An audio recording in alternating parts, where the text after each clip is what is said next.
Hey guys, how are you doing? Good. How are Hey, doing you? great. Very well. Thank you so much for your time today. Thank you. And Chris, I'm going to start with you. So Renfield says it himself. He's made like a life-changing deal with Dracula. And I was wondering, what would you say has been like the most life-changing deal you've ever made in your, as a working artist in Hollywood? The most life-changing thing was probably working on Renfield and being able to work with Robert and being able to work with Ryan Ridley and the other producers, David Alpert and Samantha, and be able to work with an idol of mine, Nicolas Cage, and somebody I really wanted to work with, Nicholas Hoult, somebody who I was a really big fan of. So I got to work with a lot of people who were, whether I, loved Walking Dead or whether I loved, Cage's movies. These are all people that, who are passionate about what they do, and have a deep love for film and filmmaking. The fact that I got, I feel really lucky that I got to be a part of this movie, because it literally was a life-changing experience. You get to work with, you get to work with some of your heroes. So that's really cool. Wow, that's awesome. And also, Robert, at one point in the movie, Renfield gets told that one day he will get the life he wants.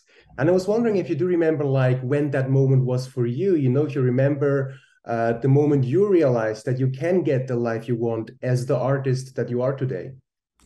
I think it was, probably a year ago when we started filming this movie. No, it's just exciting. I've been fortunate enough to have a pretty escalating career. I've done comics, I've done television, and now I'm getting to do movies, which is really exciting. I hate to admit that going from television to movies feels like an escalation, but being in the Universal ecosystem and being able to go to the Universal lot and have meetings and to be on a huge set where you're producing a big movie has been a really exciting prospect, and I'm just really excited that the movie's finally complete and that people are going to get to see it. Right, exactly.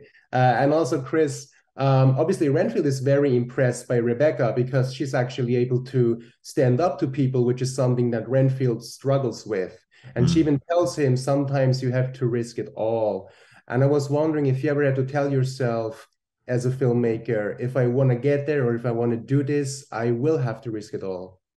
Yeah, I think, you have to, obviously film is a collaborative medium and you have to, right, it's a careful balance between, how much you are just, how much your vision and yourself you're putting into something versus where you can,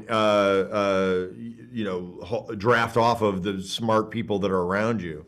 And, I've definitely had some hard lessons in my life about like where I thought that I needed to come up with every single idea and solve every problem. And hopefully you as a filmmaker, and at least for me, myself, over the years, I learned that you have to, I learned that, it actually makes the movie better and makes the experience better for everybody and yourself by bringing other people's voices into the process, whether it's the actors or the producers or the writers or the DP, or whether it's a PA or somebody else on set that may just an extra who has an idea or a thought.